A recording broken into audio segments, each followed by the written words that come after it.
Salam salam. Yo guys, welcome back again today. Today we're going to be talking about the Ezana stone and Ezana king. I just want to note that some of these words are not necessarily familiar with me, so I'm going to try to pronounce them the best that I can, so bear with me. But today we're going to be talking about the Ezana stone. The Ezana stone is an artifact from the ancient kingdom of Aksum. This stone documents the last non-Christian king's conversation. King Ezana documented his acceptance of the Christian religion in his battles with far and neighboring kingdoms.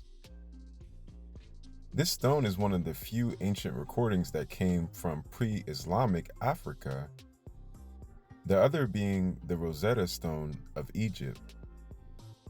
The kingdom of Aksum and the Aksumite Empire was known for trade. It was located in what is modern northern Ethiopia and Eritrea. With over 800 years of rule, this empire grew from the Iron Age period, 4th century BC. Throughout time, the empire would grow and become a huge player in trade and commerce between the ancient India and the Roman Empire. King Ezana ruled in the 4th century and was the first Aksumite ruler to accept the Christian religion. The stone was created by the king before he converted to the Christian religion. This can be confirmed by King Ezana. He called himself the son of deity Maharim. Before the Christian and Muslim religions in the area, people had different African gods for thousands of years. Deity Maharim was a god of the Aksumites. He was the son of the main god Ashtar. He also had a counterpart who was god of the sea. He was also the god of war for the Aksumite people. He also spread to the Middle East when the African Empire conquered parts of what is now the country of Yemen in the Middle East. He would be one of the Trinity gods before the Christian religion. Some think that this was why it was so easy for some people in the area to accept the Christian religion. The stones have 3 languages it is written in. These 3 languages are the ancient Aksum language of Ge'ez, Zai-Bamin, a South Arabian language, and Greek. This is very similar to the Egyptian Rosetta Stone. The stone speaks of conquering of the Cushitic peoples, the Nubians and Nubian kingdom of Meroe, and the marching of red people from Persia and the Mediterranean.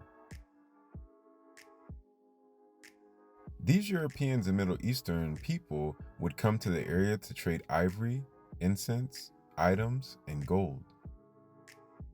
Over the king's life, he created more than one stone. One of many stones can be found in southern Sudan at the ancient Meroe kingdom. During the end of the king's rule, he would declare war against the Cushites.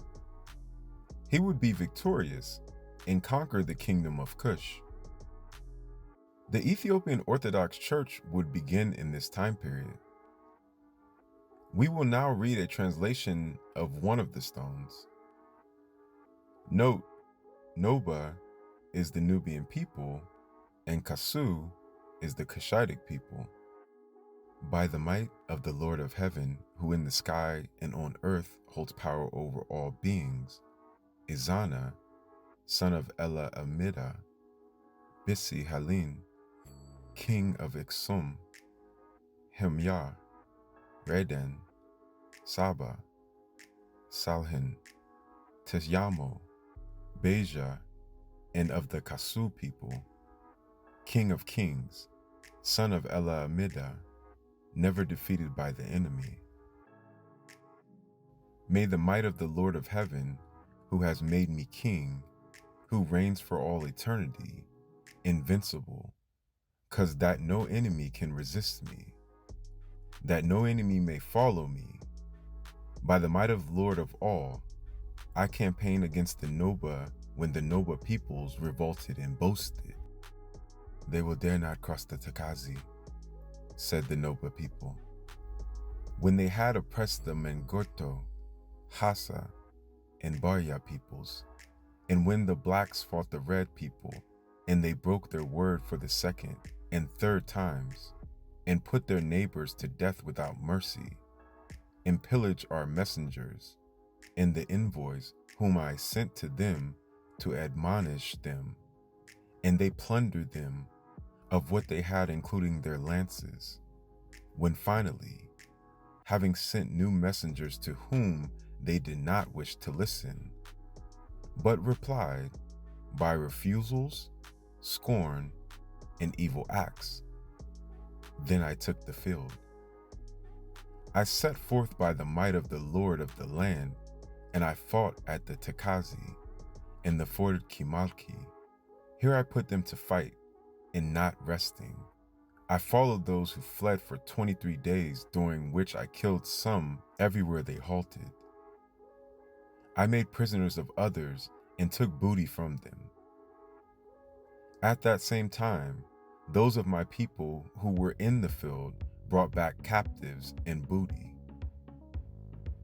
At the same time, I burnt their villages, both those with walls of stone and those of straw.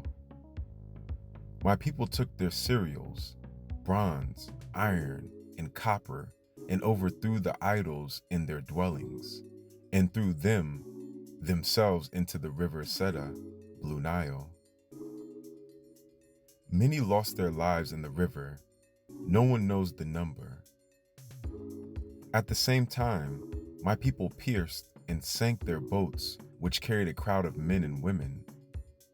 And I captured 2 notables who had come as spies, mounted on camels, by the name Yasaka and Butala, and the chief and Gabini. The falling nobles were put to death: Danoko, Degal, Anako, Hawar. The soldiers had wounded Karkara, their priest, and took from him a necklace of silver and gold in box. Thus 5 nobles and priests fell. I arrived at Kasu, fought them, and took the prisoner at the confluence of the rivers Seda and Takazi. And the day after my arrival, I sent into the field the columns Mahaza, Hara, Demawa, Fala, and Sira, along the Seta, going up to their cities with walls of stone and straw. Their cities with walls of stone are Alawa and Daro.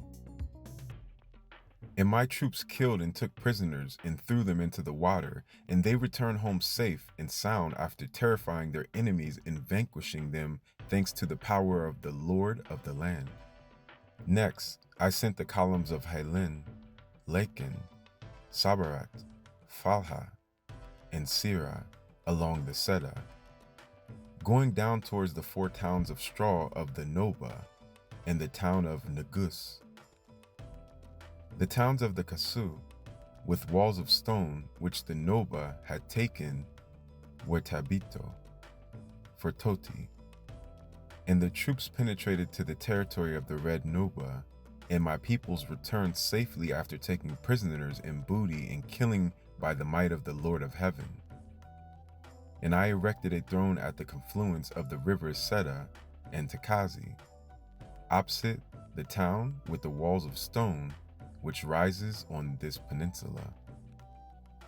And behold what the Lord of heaven has given me: prisoners, 214 men, 415 women total, 629 killed, 602 men, 156 women and children, total 758, and added the prisoners and killed 1,387. The booty came to 10,560 head of cattle and 51,050 sheep.